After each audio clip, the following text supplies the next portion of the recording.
The National Electrical Code, NEC, permits the use of parallel conductors as described in NEC Article 310.15, c. 17. This provision allows for combining multiple conductors of smaller sizes to achieve an equivalent ampacity of a larger single conductor. Consider a scenario involving 4 parallel runs of 500 MCM cable. Each 500 MCM conductor is rated for an ampacity of 400 amps. Consequently, the combined ampacity of the 4 parallel conductors is 1600 amps. Now, imagine replacing an existing 1600 amp fused disconnect switch with 2 new 800 amp switchboards.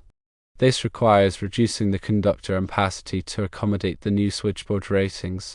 To accomplish this, 4 runs of 500 MCM cable can be spliced into 2 runs of 600 MCM cable. Each 600 MCM conductor has an ampacity of 560 amps. The total ampacity provided by the 2 600 MCM conductors is 1120 amps, which adequately supplies the 2 800 amp switchboards. It's crucial to adhere to NEC Article 110.14 when making splices, ensuring they are mechanically sound and electrically continuous. Additionally, the splice conductors must be protected against physical damage. Compliance with code-specified distances is also essential for a safe and code-compliant installation. Ampacity derating is a critical consideration when dealing with parallel conductors. The NEC provides tables and guidelines for derating conductor ampacity based on factors such as the number of conductors in a raceway or cable, ambient temperature, and the presence of other heat-generating sources. For example, if multiple current-carrying conductors are installed in a single raceway, the ampacity of each conductor must be derated according to NEC Table 310.15. B3. A. This table specifies derating factors based on the number of conductors. Similarly, if the ambient temperature exceeds 30 degrees Celsius, the conductor ampacity must be corrected using correction factors provided in NEC Table 310.15. B2. A. These correction factors account for the increased resistance of conductors at higher temperatures, which reduces their ability to carry current safely. In the case of splicing parallel conductors, it's important to ensure that the splices themselves are rated for the appropriate ampacity. The splicing connectors used must be listed and labeled for use with the specific conductor sizes and materials being spliced. Additionally, the connectors must be installed according to the manufacturer's instructions to ensure a reliable and safe connection. Proper torquing of the connector screws or bolts is essential to prevent overheating and potential failures. The NEC also addresses the physical protection of conductors. Conductors must be protected from physical damage by various means such as installing them in rigid metal conduit, intermediate metal conduit, electrical metallic tubing, or cable trays. The type of protection required depends on the specific application and the level of exposure to physical damage. In areas where conductors are subject to mechanical abuse, such as in industrial environments, more robust protection methods may be necessary. Furthermore, the NEC specifies requirements for the support and securing of conductors. Conductors must be supported at intervals that prevent excessive sagging or strain on the conductors or their terminations. The support methods used must be appropriate for the type of conductor and the environment in which they are installed. In addition to ampacity, splicing, and physical protection, the NEC also addresses other important aspects of conductor installations, such as grounding and bonding. Grounding ensures that electrical equipment and systems are properly connected to earth, providing a path for fault current to flow back to the source, which helps to trip over current protective devices such as circuit breakers or fuses. Bonding involves connecting metallic parts of electrical equipment and systems together to create a low impedance path for fault current. This helps to minimize voltage differences between different parts of the system, which can reduce the risk of electric shock. When working with parallel conductors, it's important to ensure that each conductor is properly grounded and bonded to maintain the integrity of the grounding system. The grounding and bonding conductors must be sized according to NEC tables and must be securely connected to the equipment grounding bus or terminal. Moreover, The NEC provides guidance on the selection and installation of overcurrent protective devices such as circuit breakers and fuses. Overcurrent protective devices are designed to protect conductors and equipment from damage caused by excessive current flow, such as short circuits or overloads. The size and type of overcurrent protective device must be carefully selected to match the ampacity of the conductors and the characteristics of the equipment being protected. In the case of parallel conductors, each conductor must be protected by an overcurrent protective device sized according to its ampacity. The overcurrent protective devices must be coordinated to ensure that they trip selectively, meaning that the device closest to the fault will trip first, minimizing the extent of the outage.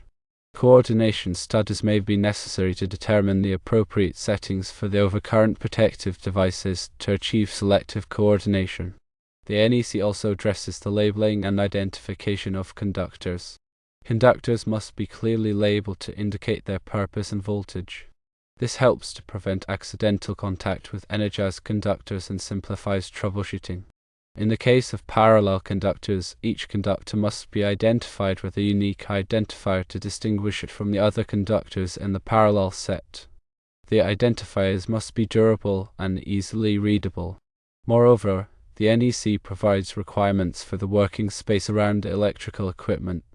Sufficient working space must be provided around electrical equipment to allow for safe operation and maintenance. The working space must be clear of obstructions and must provide adequate headroom and access. The dimensions of the working space are specified in the NEC and depend on the voltage of the equipment and the location of the equipment in the building.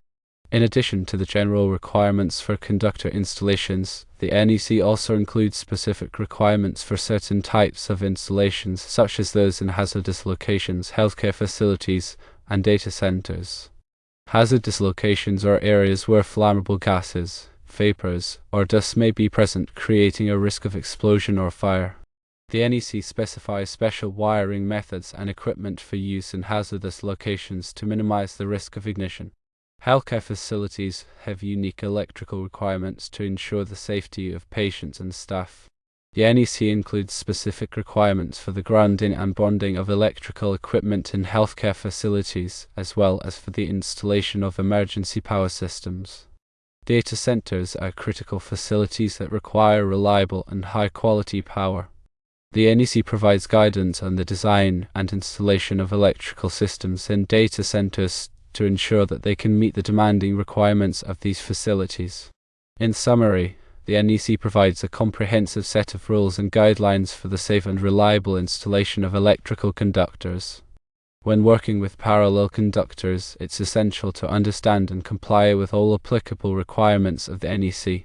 This includes proper ampacity calculations, splicing techniques, physical protection methods, grounding and bonding procedures, overcurrent protection requirements, labeling and identification practices, and working space considerations. By following the NEC, electricians and electrical engineers can ensure that electrical installations are safe, efficient, and compliant with industry standards. When splicing conductors, it is crucial to select the correct type of connector for the application.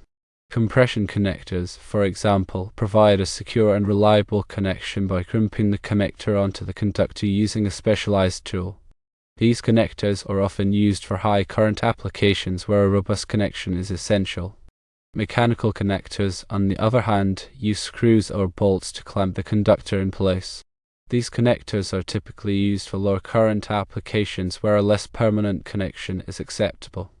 Regardless of the type of connector used, it's important to ensure that the connector is properly sized for the conductor and that it is installed according to the manufacturer's instructions. Improperly installed connectors can lead to overheating, voltage drop, and even fire. The NEC also requires that all splices be made in accessible locations. This means that the splices must be accessible for inspection and maintenance without requiring the removal of any permanent building structure. Splices that are buried in walls or ceilings are not permitted unless they are made in a junction box or other approved enclosure. This requirement ensures that any problems with the splice can be easily identified and corrected. In addition to the NEC, there may be local codes and regulations that govern electrical installations. It's important to check with the local authority having jurisdiction to determine if there are any additional requirements that must be met. Local codes may be more stringent than the NEC in some areas, so it's important to be aware of these differences. When planning an electrical installation, it's also important to consider the future needs of the system. Will the system need to be expanded in the future? Will there be any changes in the load requirements? These factors can affect the choice of conductors, overcurrent protection devices, and other electrical components. It's often a good idea to oversize the conductors and overcurrent protection devices to allow for future growth. This can save time and money in the long run by avoiding the need to replace components when the system is expanded. Another important consideration is the voltage drop in the conductors. Voltage drop is the decrease in voltage that occurs as current flows through a conductor. Excessive voltage drop can cause equipment to malfunction or operate inefficiently. The NEC recommends limiting the voltage drop to 3% for branch circuits and 5% for feeders. To minimize voltage drop, it's important to use conductors that are large enough for the load and to keep the conductor runs as short as possible. In addition to the technical aspects of electrical installations, it's also important to consider safety. Electrical work can be dangerous, so it's important to take all necessary precautions to protect yourself and others from harm. Always de-energize circuits before working on them and use appropriate personal protective equipment, such as gloves, safety glasses, and insulated tools. If you're not comfortable working on electrical equipment, it's best to hire a qualified electrician to do the work for you. Working with electricity requires specialized knowledge and skills, and it's not worth risking your safety to save a few dollars. In the specific scenario described, where 4 runs of 500 MCM cable are being spliced into 2 runs of 600 MCM cable, there are a few additional considerations. First, it's important to ensure that the 600 MCM cable is rated for the same voltage and temperature as the 500 MCM cable. Using cables with different ratings can create a safety hazard. Secondly, it's important to ensure that the splices are made in a way that maintains the integrity of the grounding system. All grounding conductors must be properly connected and sized according to the NEC. Finally, it's important to inspect the completed installation to ensure that all connections are tight and that there are no exposed conductors. A thorough inspection can help to identify any potential problems before they cause a safety hazard. In conclusion, splicing parallel conductors is a common practice in electrical installations, but it's important to do it correctly to ensure safety and compliance with the NEC. By following the guidelines outlined above, you can safely and effectively splice parallel conductors to meet the needs of your electrical system. Remember to always consult with a qualified electrician if you have any questions or concerns about electrical work. The information provided here is for general guidance only and should not be considered a substitute for professional advice. The NEC is a complex and constantly evolving document, so it's important to stay up to date on the latest requirements. By staying informed and following best practices, you can help to ensure that your electrical installations are safe, reliable, and code compliant.